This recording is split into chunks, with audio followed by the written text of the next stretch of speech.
Mystery caller preys on Westchester children. Abducted baby returned to Larchmont. County property taxes may increase. Larchmont reviews its budget. The use of CO2 detectors is encouraged. And did you know chocolate can be good for your health? Well, we take a look at Coco, the new chocolatier in Larchmont. We have those stories and more right here on this edition of Larchmont-Mamaroneck Community News.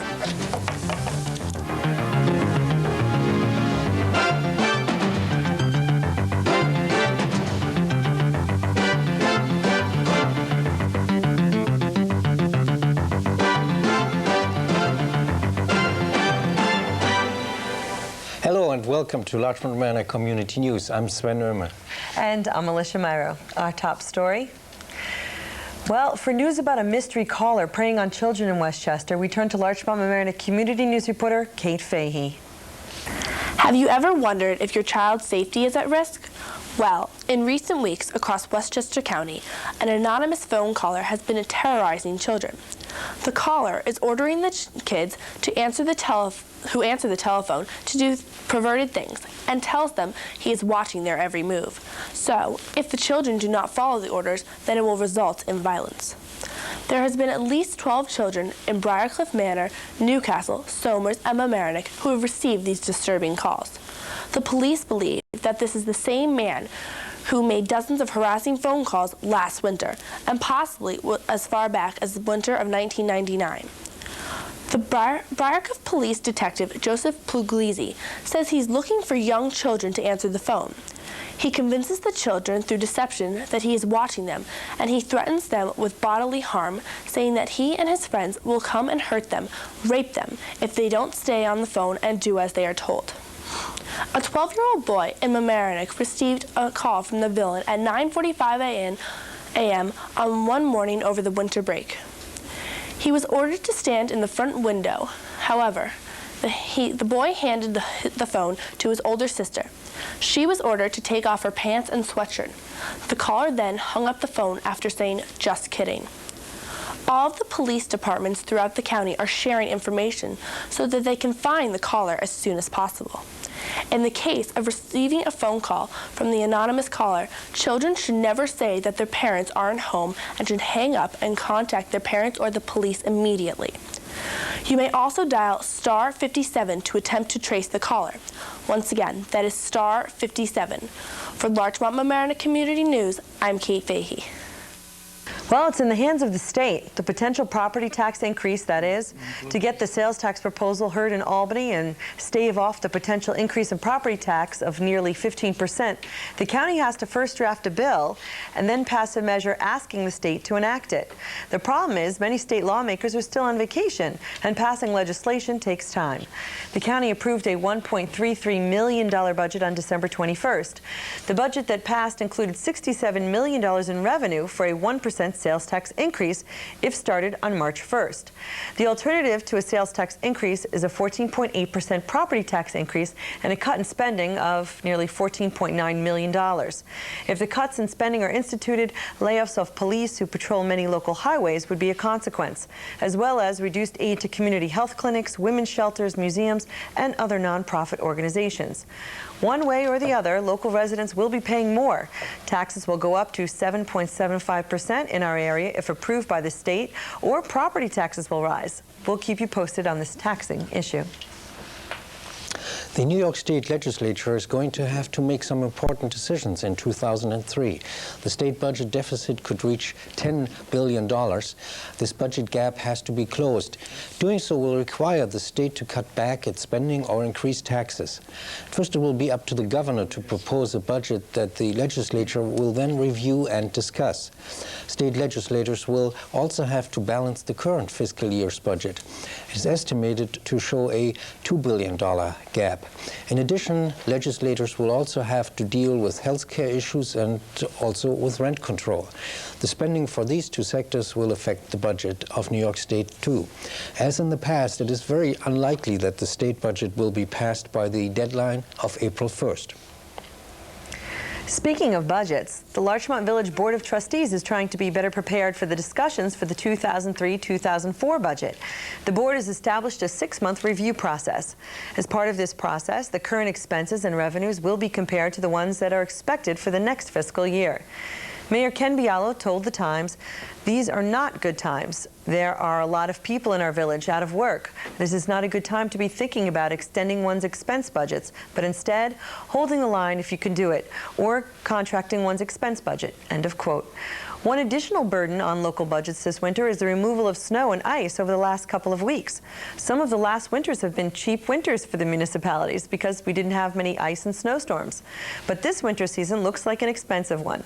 Obviously, it is not over yet, and we will have to wait until the end of the season to be able to make the final assessment on the expenses. The fire department and Foley's Hardware are encouraging the use of carbon monoxide detectors. With information on this initiative, here's Larchmont Mamaroneck Community News reporter Kate Fahey. For all Larchmont Mamaroneck residents, the Larchmont Fire Department and Foley's Hardware encourage all homeowners to install carbon monoxide detectors. Carbon monoxide poisoning is an invisible killer, and when combined with cold weather, they can become a dangerous, possibly deadly duo.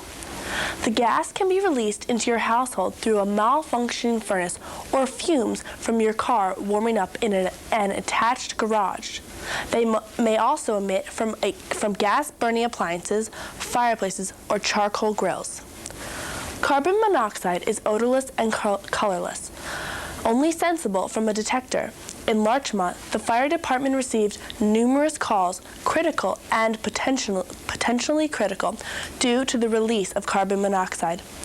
The symptoms resulting from exposure to the poison are headache, dizziness, fatigue, and disorientation. The fire department and Foley's Hardware advise for the installation of this detector, especially because you cannot smell or see it. For Larchmont Mamaroneck Community News, I'm Kate Fahey.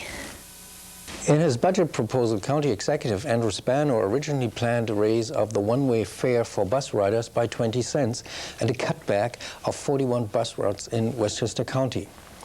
The 41 bus lines would either be cut completely or reduced significantly. This would save about $2 million from the county budget. But it will also affect about 14,000 daily riders on the Westchester B-Line system. A proposal by the Westchester Board of Legislators the bus fare will go up to $1.75 and all existing lines will be kept. A public hearing on this proposal will be held on January 23rd from 4 to 8 p.m. at the County Center in White Plains. Well, a baby has been returned to his guardian in Larchmont thanks to the swift work of local police. The town of Mamaroneck police work closely with the child's paternal aunt, the district attorney's office, representatives from the Chinese government, Interpol, and the Royal Canadian Mounted Police in an effort to bring baby Tristram Kelly home. At 2 weeks of age, baby Tristram was placed in Manhattan Child Protective Services after a domestic dispute. And at only a few months old, he moved with his father to his aunt and uncle's home in Larchmont. Jean Kelly, Tristram's mother, was allowed supervised visits at first, but at almost a year of age, he was taken by his mother during a court-approved, unsupervised visit. That was on June 20th, 2001. Mamaroneck Town Police were able to track the mother down through a taxi to the airport and a flight to China. While searching for the baby, Craig Kelly, Tristram's father, was diagnosed and died of cancer. Family and police never gave up, and on January 4th, 2003, the toddler was reunited with his Larchmont family approximately 18 months after his kidnapping. Safe in our community, Tristram is getting readjusted to his life in Larchmont. We say, welcome home. It was good news at the end of last year when Westchester County announced unemployment rates for the county for the month of November. The unemployment rate in Westchester County was 3.7% in November of 2002, and this was down from 3.8% in November of 2001. For the 62 counties of New York State, this was the 9th lowest rate for the month of November. Westchester County fared better than Putnam County. There, the unemployment rate in November was 3%, but it was up from a year earlier when it stood at 2.8%. In Westchester, new jobs were found in construction and service categories, and on the other hand, declines were in manufacturing, finance, insurance, and in real estate. Oh, we need good unemployment rates. We want everyone to have a job in the new year. And I think earlier in the story I said 1.33 million for the budget for Westchester County. I meant to say 1.33 million. Well, you know, Valentine's Day is not that far off. With a visit to Coco's, a confectionery in Larchmont, our own Larchmont Mamaroneck Community News reporter Amy Schechtel has a few sweet treats to share. A sweet surprise. Research has shown that chocolate has benefits that most of us never knew. Chocolate contains flavonoids, which are good for your heart. This same phytochemical is found in fruits, vegetables, tea, and wine. Chocolate lovers will also be pleased to know that anti-decay factors in cocoa counter the damaging action of sugar. Cocoa tannins seem to inhibit plaque formations. The fat in cocoa may protect teeth by forming an antibacterial coating. This study was conducted by the National Institute for Dental Research. So now that we can discard any guilt we felt about indulging in our favorite craving for chocolate, I have discovered the only place in Larchmont that answers all the sweet questions you have. The place is called Cocoa at 2107A Boston Post Road. So now come with me and meet Angela Ingro. The owner, creator, and proprietor of Cocoa. When did you open? October 26th, a little bit more than 2 months ago. So that kind of put you in a different season than what most people think of as the cocoa season, which would be Christmas, winter. When you started in October, had you advertised at all? No, we hadn't done any advertising. And people were curious in coming in? Oh yes, there was a lot of word of mouth. They had seen that the shop was under construction, and because it had been under construction for a few months, so they were wondering what was going on. And when we opened, there were a lot of people really happy and ready to come in. Well, that's great. As for me, when I saw you putting this place together, I said, oh, what a wonderful alternative to the typical places that we've known to go to for our morning coffee, and you have so much more than just a typical morning coffee. Can you tell us about some of the things that you'll be serving here? Yes, we have really wonderful hot chocolate. It's a blend of Belgian chocolates and organic milk. And I also have teas from the Republic of Tea, and it's a wide assortment of different herbals, green teas, black teas, and I have Brazilian coffee. It's organic, and it's also roasted on coffee wood, so it has a very unique flavor. So, have you been a chef?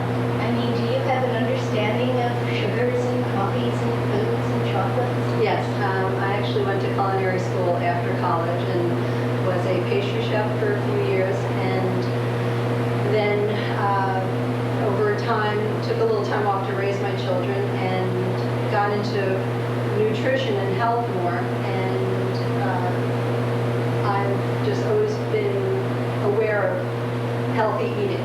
This is good. You just mentioned that you have kids, as so many of us do, and that brings to mind this type of place, and not just for children, but almost everybody can find something here that would suit them, be it your morning coffee or your morning hot chocolate, or as I just discovered, something fantastic, a chocolate and coffee mix. And I urge everybody to come in and try it. It was just wonderful. I loved it.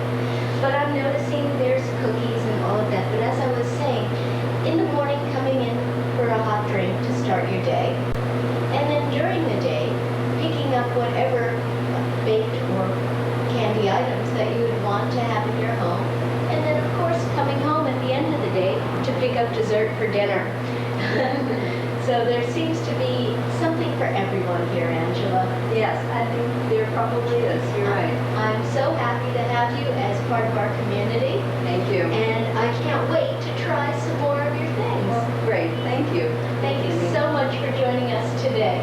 My pleasure. And please stop by. And the address again, please? 2107A Boston Post Road. We're located between Chatsworth Avenue and Larchmont Avenue. Thanks again. again. Bye-bye. For Larchmont Mamaroneck Community News, I'm Amy Schachtel. And that's it for this week's edition of Larchmont Mamaroneck Community News. If you want to see this news show again, you can. It's on every weekday night at 7 p.m.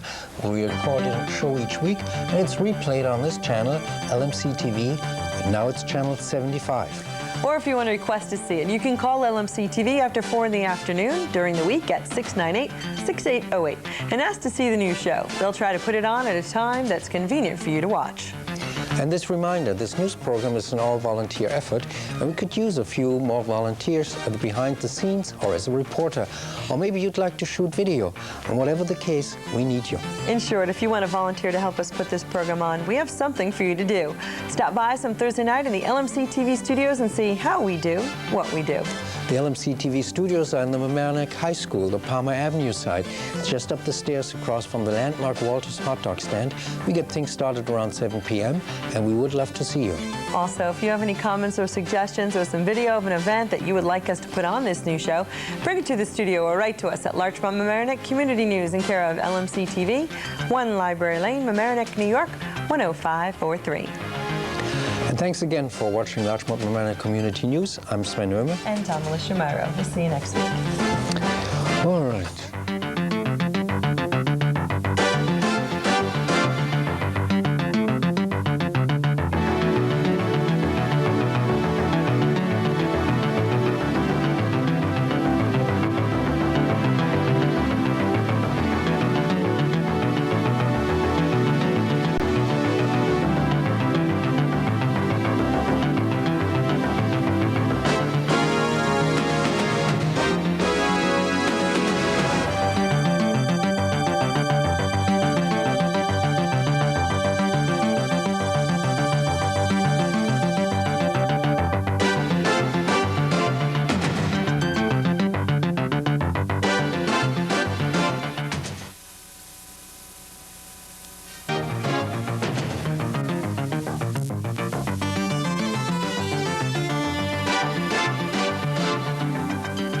Mamaroneck Village will begin recycling electronics.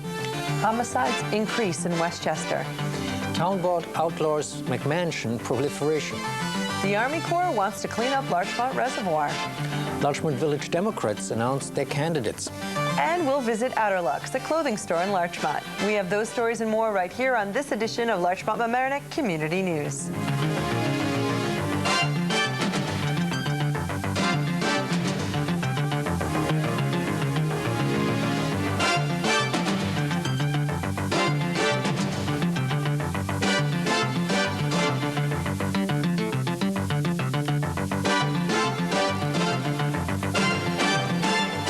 Hello and welcome to Larchmont Mamaroneck Community News. I'm Sven Oehme. And I'm Alicia Myro. Our top story.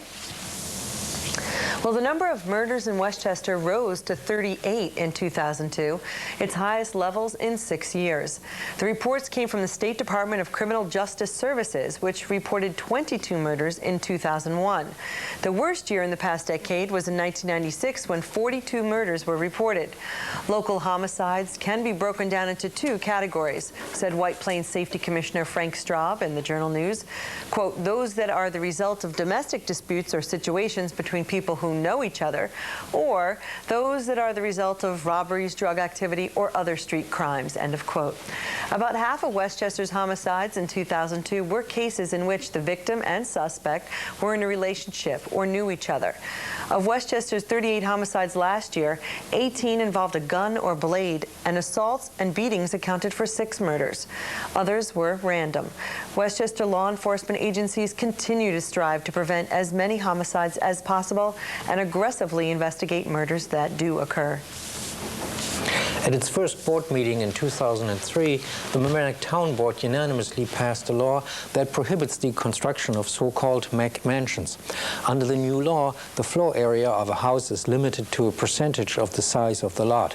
However, there are some exemptions. For instance, for people who have already filed for a building permit, if the building plan that they have planned complies with all other requirements by the town, these applications will be approved within 90 days of the new law taking effect. Well, beginning this month, residents of Mamaroneck Village will need to start recycling old computers, televisions, and other electronic gear. The initiative is required to meet a Westchester County deadline. Many people aren't aware that computer monitors and televisions have cathode ray tubes, which contain 7 to 8 pounds of lead. When they're burned at regular garbage incinerators, they release toxic fumes. Westchester County began the electronic recycling program in 2001 to create a safer environment and gave municipalities until the end of 2003 to start participating. The electronics will be disposed of at a special Yonkers facility. Under the program, participating municipalities will drop off electronic waste at 12 locations in Westchester. Then the waste will be taken to Yonkers, where it will be scavenged by a contractor for useful parts. The rest will be disposed of in an environmentally friendly manner. In Mamaroneck Village, computers, monitors, and television sets will be collected from the curb on the 5th Wednesday of the month, the day when no other recyclables are collected. Residents no longer can throw electronic items in their garbage. Residents must call the Department of Public Works at 914-777-7745 before any upcoming 5th Wednesday to request pickups. Items must be placed at the curb the night before the pickup. Alternatively, residents may take their electronic recyclables to the recycling center at Fayette Avenue any day except Sundays and place them in designated bins. The center is open between 9 a.m. and 5 p.m. on weekdays and from 9 a.m. to 1 p.m. on Saturdays. For many years, Larchmont-based Coughlin Insurance has advised the village of Mamaroneck on its insurance policies. But in 2002, the contract that insurance consultant John Coughlin had was not renewed after he lost in a bidding process. He then told the village board that Benjamin Richmond, chairman of the New York-based TMG Group LLC, who was awarded the contract, was operating without a New York State insurance license. He also charged that Richmond was convicted of fraud conspiracy in California. And finally, Coughlin alleged that Richmond had a shared office arrangement with Ford & Son Corporation, a New York-based insurance provider that was awarded business by Mamaroneck Village. And Coughlin alleges that this office-sharing arrangement with Ford might constitute a conflict of interest. Richmond admitted that he pleaded guilty in California in December 2000 to wire fraud conspiracy. According to him, he was placed on 5 years probation and was ordered to perform community service.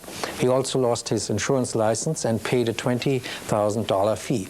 But Richmond says that the work that he does for Mamaroneck Village has nothing to do with his conviction. As far as the insurance license for his current company is concerned, he expects it to be renewed soon by the New York State Insurance Department. He also was quoted in the Journal News saying, "I have paid my debt to society. I don't think my name should be dragged in the mud." End of quote. The contract that Richmond has with the village pays him $13,000 a year. Richmond has said that his company has saved Mamaroneck Village hundreds of thousands of dollars. According to Richmond, he got involved with Mamaroneck Village in 1995 when Joseph Frioli, who was village manager at the time, recommended him to the village board. During the village board meeting this Monday, village attorney Kevin Plunkett told the board that he expects his inquiry into Coughlin's complaints to be completed by the end of this month. Well, Village of Larchmont Democrats have gotten a head start by announcing their slate of candidates much earlier than the official caucus to be held on January 28th. The nominees are Ann McAndrews and Jeff Young for Village Trustee and incumbent Jerry Bernstein for Village Justice. McAndrews and Young have served on the village board before, and you may recall McAndrews was elected to the board in 2000 and chose to run for mayor in 2002, losing to current mayor Ken Bialo. A tax lawyer with a part-time private practice, McAndrews has always been involved in village affairs and wishes to continue that with a return to the board. Jeff Young, an attorney, was once part of the Republican Party and served 2 terms on the village board from 1987 to 1991. He then ran unsuccessfully for town supervisor and later for village justice. Young then left the Republican Party to become an independent and step away from politics while raising his family. Now he'd like to get back on the board and take action. The elections aren't until March, so we'll be sure to bring the candidates in for an interview about the issues. Larchmont Community News reporter Christina Bolger has the story about the Army Corps' desires to clean up Larchmont Reservoir. Christina? very generous offer has been proposed to help clean up the Larchmont Reservoir, also known as the 22-acre Sheldrake Lake, which is owned by Larchmont and has become badly clogged with silt in recent years. The reservoir borders the town of Mamaroneck and the city of New Rochelle. The Army Corps of Engineers received a $100,000 congressional appropriation to conduct a study on the Sheldrake River Basin, including the reservoir. Larchmont Mayor Ken Bialo told the Times he was delighted about their ideas. However, the board will be discussing the no-cost Army Corps of Engineers study and the village to develop various project plans to conserve the ecosystem at the lake. According to their initial proposal, the village would be only responsible for 35% of the project's construction cost, and 65% would be paid for by federal funds. Altieri said, quote, "That figure is too high," end quote. The village and the town are waiting for a more detailed analysis that explains further into the areas of flood control and environmental restoration before they make a final decision, other than the Army Corps of Engineers doing the next phase of the study. After they submit that, Altieri says, they will decide what to go forward with. For Larchmont Mamaroneck Community News, I'm Christina Bolger. And in school news, parents of incoming kindergarten children in Larchmont and Mamaroneck are invited for an orientation and tour at all elementary schools on Wednesday, January 22nd at 9:30 a.m. The snow date is January 29th. If you intend on registering your kindergartner for next year, it will take place February 3rd through the 7th during school hours at all elementary schools. For further information, please call 698-9559. Workers at the Mamaroneck Village wastewater treatment plant are happy with the current weather. They like the cold conditions we are having because it is good news for a $5 million trial project that they're undertaking. This project will remove nitrogen from the sewage on its way to Long Island Sound. Nitrogen in the waters of the Sound is bad because it creates so-called dead spots in the water where animal life cannot exist. The current test project makes use of bacteria that attack ammonia in the water. And this breaks down the ammonia to nitrogen gas, which floats harmlessly into the air. The workers in the plant now want to find out whether the microbes that are doing the breakup job work only during warmer conditions or also during colder weather. Colder weather slows down the whole process. Last year, the people at the Mamaroneck wastewater treatment plant were not able to gather sufficient information because the winter weather was not cold enough. Should the current study show that the tests are successful and that the process is also possible during colder weather, the county would then fit the existing tanks at the plant with the equipment to allow the process to take place in all the sewage tanks at the facility. Otherwise, new tanks might have to be built. The cost savings, if the current trial period is successful, will be about $150 million. Refitting the existing tanks will cost only between $20 to $50 million. But if the microbes cannot keep up with their task during the winter, then the facility will have to be refitted, and this would cost up to $200 million. The effort in Mamaroneck is part of an attempt by Westchester County to reduce the nitrogen released from its sewage treatment plants into Long Island Sound from 5,200 pounds a day to 2,200 pounds by the year 2014. Nancy Seligson, New York's co-chair of the Citizens Committee of the cleanup effort, told the Journal News, quote, "I think in the public's mind the water is improving. They sense that the water is better, and that is good," end of quote.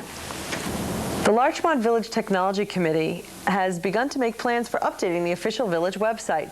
The committee members are looking to redesign and modify the site and will require professionals to develop the connections required for handling secure commercial transactions, such as credit card payments for parking and property taxes. The committee is working on an RFP, or a request for proposal, to solicit bids for the support functions that will need to be incorporated into the website.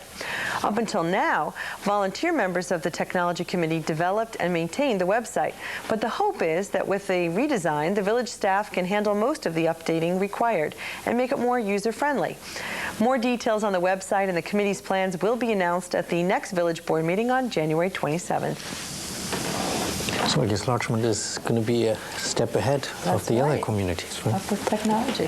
With news about this year's Martin Luther King Jr. Award recipients, here's Larchmont Manor Community News reporter Christina Bolger.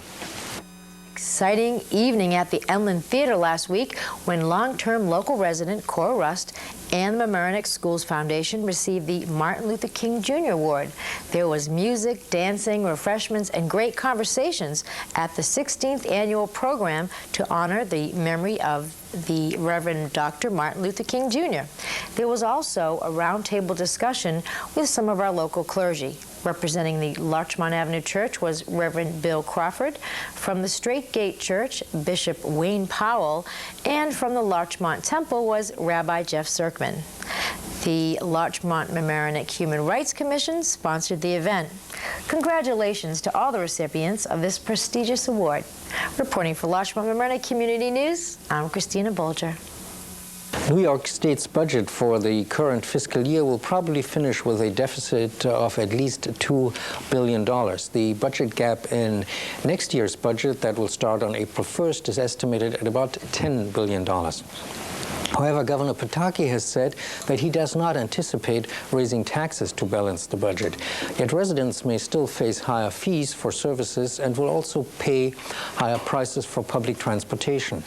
To balance the budget, experts expect that Governor Pataki is likely to use $4 billion from the expected payments from tobacco companies over the next 20 years as a one-time payment. Another option is the conversion of Empire Blue Cross Blue Shield into a private company. It's expected that the conversion would net at least $2 billion. Experts also think that next year's tax revenues will be higher than this year's, and this is obviously dependent on an improved economy. The budget for 2003-2004 is supposed to be adopted before April 1st. However, during most of the past budget sessions, this has not happened. Because of the current financial crunch, expectations are that the budget will only be adopted after April 1st. And there was good news at the end of last week when Governor Pataki announced that he would not include a commuter tax in his budget proposal. That's very nice. Save those people some money. They're traveling into Manhattan. Of course, the New York Mayor Bloomberg is looking forward That's to another story, getting plus the transit increase, possibly. Larchmont Mamaroneck Community News reporter Amy Schachtel visited a new clothing store in Larchmont called Outer Lux. With the details about this exciting new store, here's Amy. I am here with Joe and Helen Barlow, and we are in Outer Lux, which is a new store that we are welcoming to the community of Larchmont, right here on Palmer Avenue. What is your address, please? It's 1989 Palmer Avenue. That's 1989 Palmer Avenue. And there are many beautiful and special things that Joe and Helen have brought to our community.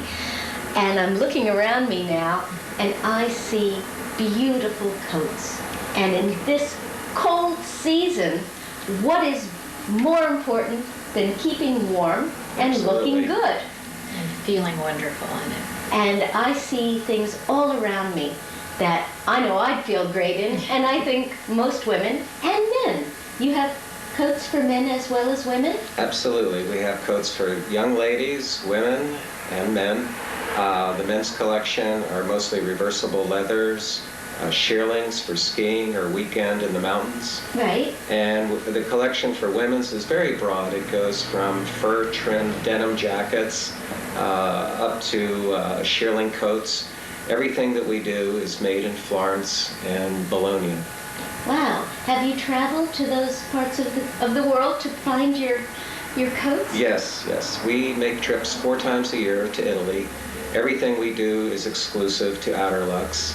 We actually build this collection from the bottom up, meaning we work on the designs, the colorways, whatever is current. We also have very classic collection, but what sets us apart from other outerwear specialists is the fact that our designs have a lot of detail to them and the quality of the materials that we use. Well, that is very important, I'm sure, to anybody, is the quality and the look, the design, as you say. And you want the very best. You want the very best for the money. We like to provide value. We have excellent value at different price levels. We could start out with a very classic shearling jacket and go take that shearling jacket and maybe put Russian sable on it. So we try to pinpoint, there's so many various lifestyles that we try to cover the bases, because I've been in this business for 30 years and I've sort of taken the temperature of what women, no pun intended, what women are looking for in outerwear. Well, you just bring up a very interesting point. Helen, I want to ask you, and I'm going to ask this to you too, Joe. What is it in your experience so far that brought this all about? I think it was a combination of, first of all, my husband has always wanted to have his own store, and we both come from somewhat creative backgrounds. Certainly Joe's is more in the merchandising area, and mine is more in the promotions area. But we really wanted to bring all of those abilities and those interests together and have something we could call our own. And this was the result. Well, the community, I'm sure, is very happy that you're here, and having your backgrounds that you've just described to me, that makes for a place where you can be very helpful to your customer because of your experience, because of what you know. And Joe, you have also just described that you understand, and no pun intended, the temperature, so to speak, of your customer. And your background, can you tell us a little bit? Well, I started 30 years ago at Neiman Marcus in Dallas, Texas, and at that time when Mr. Stanley Marcus was alive, it was his favorite area of luxury outerwear in the store. And I was very fortunate to be a part of the program, and they sent me to Europe and to Scandinavia to train just in terms of the product, and then Europe in terms of design. So I've also been exposed to manufacturing. I have a background where we were licensing for many notable designers such as Ralph Lauren, Donna Karan, Karl Lagerfeld, who designs for Chanel and Fendi. So I've been very fortunate to be exposed to these great designers and feed off of their creative levels. Obviously, we have found the couple to come to with all the great looks, all the best knowledge, and all the experience that you will need when you are looking for an item of this type. Helen, I can't help but notice what's in your lap. I see something absolutely adorable, one of my favorite colors, green, and something that looks really soft. Can I? Oh, sure. It was one of our best sellers. It's actually just a very fun piece, and we haven't spoken about accessories, but we do a lot of accessories here. So even if you're looking, absolutely enjoy it. It does look beautiful on you. It's a great color. Thank you. Oh, this is fun. It picks up the beautiful highlights, the red in your hair, and that's the color that we would probably put on somebody with your hair color. We really look at what we've got here. We try to work with a person's colorings, and this piece was loved by so many different people, including young girls that would come in and they would buy these pieces for themselves or for teacher gifts. We did very well. We have very affordable pieces. This was priced. This is priced at $40. Wow. And it's an easy impulse purchase and a lot of fun. That's great. That's great. Well, once again, I want to thank you both for joining our community and bringing something different, something new and creative, beautiful and special. And again, tell us the address. 1989 Palmer Avenue, 4 doors south of the Larchmont Movie Theater. And that's Outer Lux. Thank you again for joining us. Thank I you appreciate so much. your time. Thank you. Joe. Thank you. Look forward to being here, being a part of this community. It's a wonderful place to be. Please come on down and take a look at all the beautiful things they have. For Larchmont Mamaroneck Community News, I'm Amy Schachtel. News from the world of real estate. Here's our very own Larchmont Mamaroneck Community News reporter, Glenna Gray. Welcome to the Real Estate Corner. Today we are going to discuss FSBOs. Yes, you heard correctly, FSBOs. Hi, Bill. What's a FSBO? FSBO, let me see, for sale by owner. Oh. That's where somebody thinks that they don't need a real estate agent to sell a house. Must you have a real estate agent to sell the house? Well, are you going to take the most expensive possession you have and try to sell it on your own? That's the question that you have to ask yourself. Okay. So the value of having a real estate person do it for you would be that they're a professional. They know the market. Right. How does this help real estate? Now, remember that somebody who is a FSBO probably thinks they're doing something well-intended. They love their house. They think that they really understand the market. They think that they will be able to attract people to come to their homes and buy their homes either through a sign or a newspaper ad. And they think that's all there is to it. Right, so they don't really know the market, though. Well, there's a lot to know about the market. Right. First, you need to really know what the competition is doing in terms of what your house is like in terms of every other house in the marketplace that has the same square footage, that has the same amount of bedrooms, that has the same school system. You just don't go to your neighbors to see what the last house on the block sold for. So you may be selling a house for a price that's not the right price for your house to begin with. Right. Then who comes to your house? Are they people who think that they're going to get a great deal on the house because they're going to avoid the commission rate? Or do you think that you're going to sell your house at the highest possible rate that's on top of what you would charge for a commission rate? So, you know, where's the reality of who's going to get a good deal on a FSBO? Right. So really, knowledge is power. Knowledge is a lot of power, and what you need to do is understand that it's just not a professional who's trying to get a certain amount of commission to help you sell your house. It's somebody that understands the market trends. It's somebody who has sold houses in the past. You know, everybody that comes to your open house on a Sunday doesn't necessarily mean that that's a person that's going to buy a house. And if you're selling a FSBO, there's a great deal of excitement that first weekend when you've got a ton of people that are coming over to the house and saying, wow, your house is great, it's beautiful, etc., but that doesn't sell the house. What sells the house are people that are pre-approved, that people who have gone through the process of getting houses or lost houses before, and people who fit the profile of what that house is really about in terms of how much that house really costs. The thing that I wonder about when people try to do that, how do they know if someone isn't just, what does the children say, checking out your house?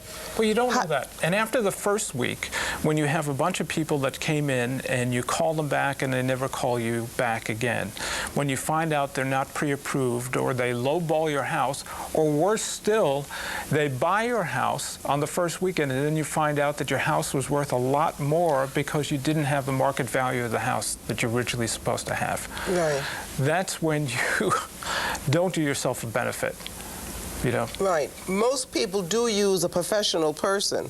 I believe the statistics are around between 80 and 90% of houses are sold by professional salespeople. When we go out and try to get people who are original FSBOs, and we talk to them over and over again, and you can't talk to them the first weekend, because the first weekend they're very excited about the fact that a ton of people came over to the house, people like their homes, and they think that something's going to happen.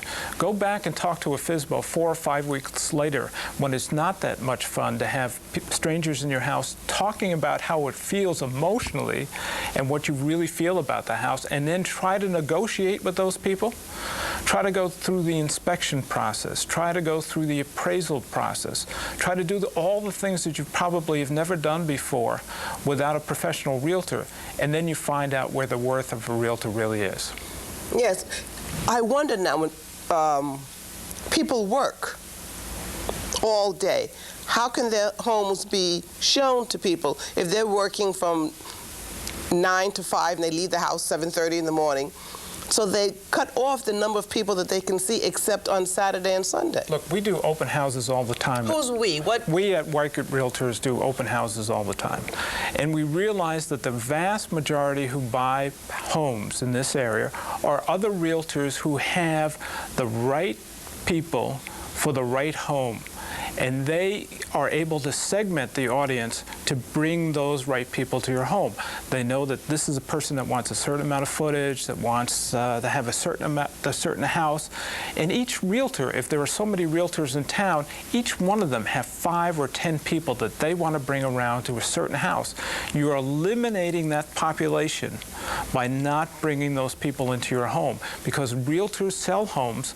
Realtors will not sell homes if they're part of a FSBO, because you've eliminated that population. And it's just not signs, and it's just not putting ads in the paper. If you understand what a realtor really does, is he's on the internet. He's got past sales experience with other people that he's worked with. He gets phone calls and opportunity time.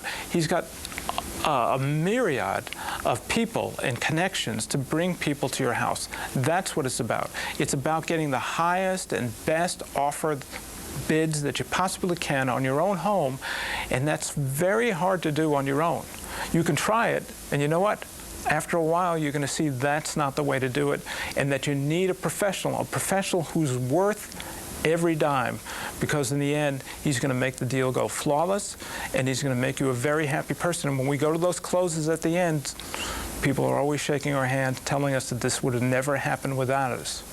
And that's it for this week's edition of Larchmont-Mamaroneck Community News. If you want to see this news show again, you can. It's on every weekday night at 7 p.m. We record one show each week, and it's replayed on this channel, LMC-TV, channel 75. Or if you want to request a seat, you can call LMC-TV after 4 in the afternoon during the week at 698-6808 and ask to see the new show. They'll try to put it on at a time that's convenient for you to watch.